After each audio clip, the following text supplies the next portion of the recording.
you tired of your gardens overheating every summer, having crispy plants? Then the solution could be growing living shade that also produces food. And that was my plan when creating these shade structures over my veggie patch in the front yard to protect them from the hot summer sun. I also wanted an arbour and an archway for the experience of walking through the veggie patch and walking under grapevines. In this video, I'm going to share some of the details about the construction of it, anything that I wish I had done, any changes, as well as some of the questions that I often get asked, like why I've chosen to use metal over wood, what is the orientation of it. All those things are coming up in this video, but first, let's take a look back at where we started. I can't believe it's been 4 years since I first put in these raised garden beds in the front yard, and when I installed them I knew that I was going to have to get shade up pretty much straight away. It's so hot and dry out in the front yard and everything would be super crispy. So we set up these temporary shade solutions, and although they worked really well and I could harvest food pretty much straight away my first summer, I didn't love the look of them and I really wanted to have some living shade that I could also get a harvest from.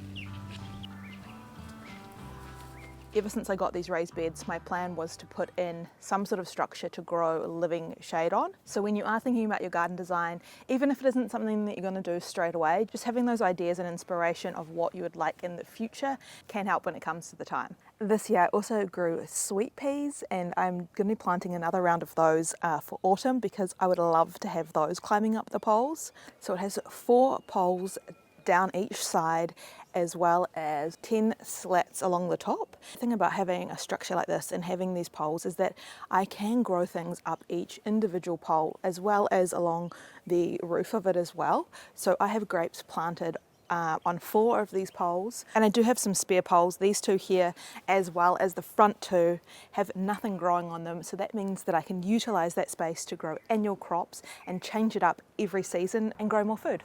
And my original plan was to add some mesh up here to help keep my vines up, so I'm still considering that.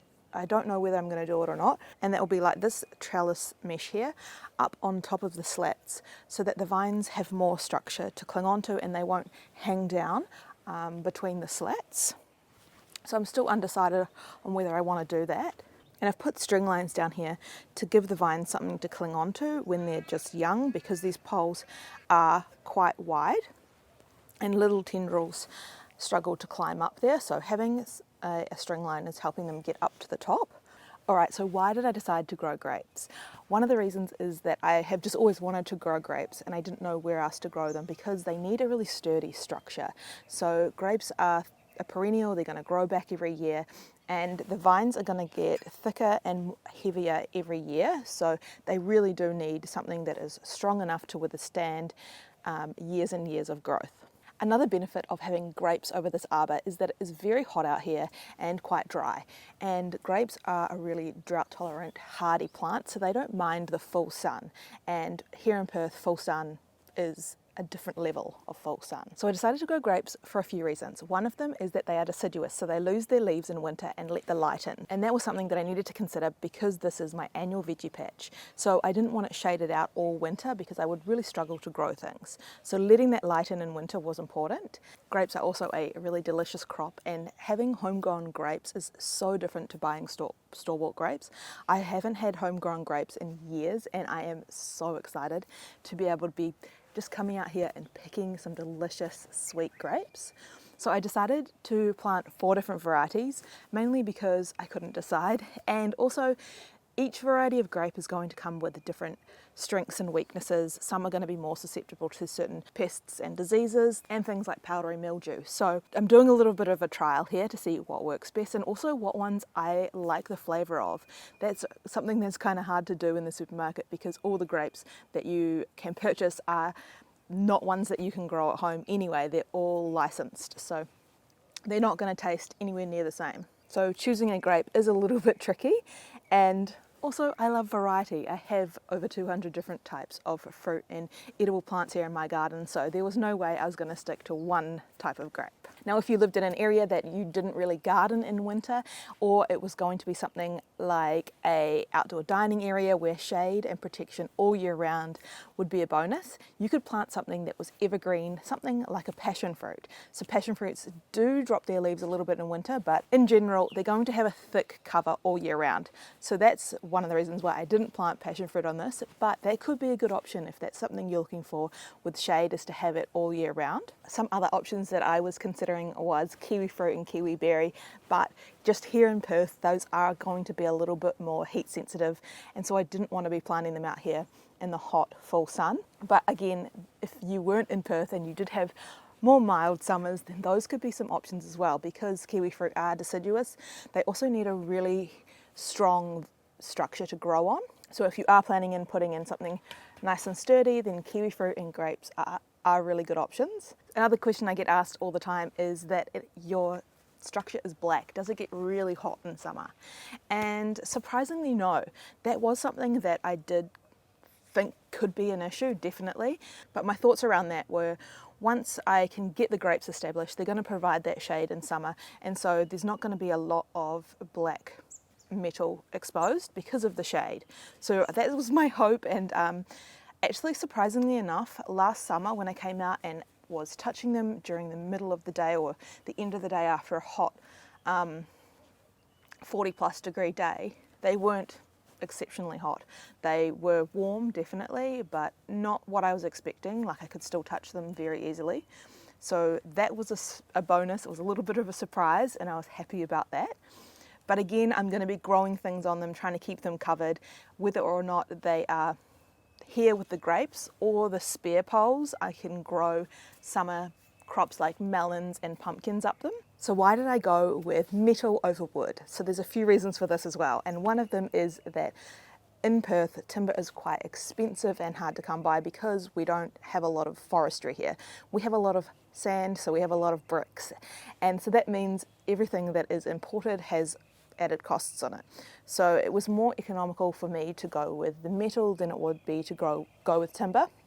The other reason is that we have a lot of termites here. So anything that goes into the ground that is timber needs to be really highly treated, because the termites are relentless and will destroy anything. So I didn't want to be spending that money putting in a long-term trellis only for it to be crumbled by termites.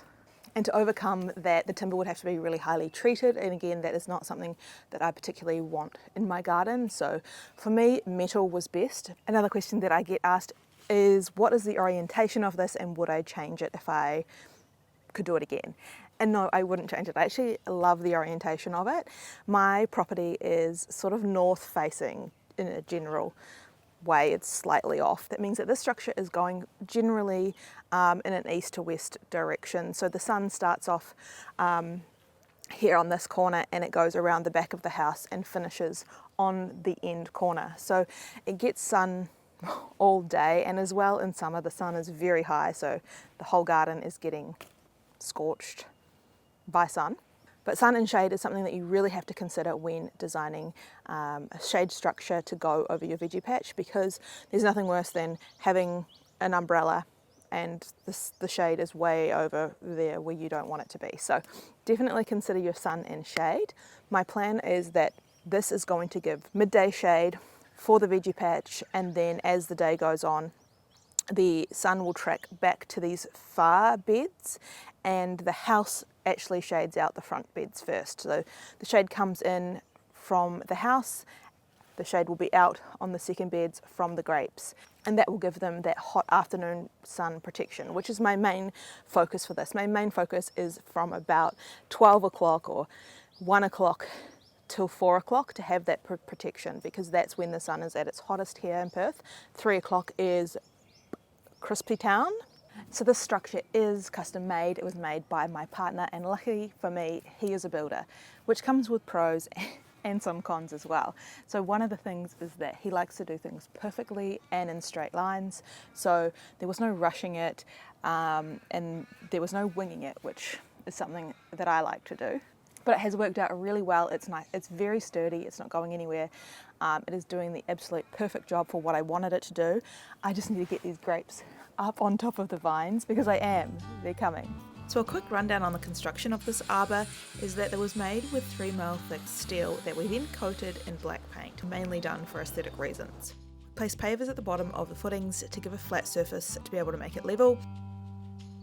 Once level, the poles were then clamped to the garden beds and cemented into place. It was so exciting to see this finally starting to come together, a dream that I had had since I very first started the garden, and then everything was welded into place.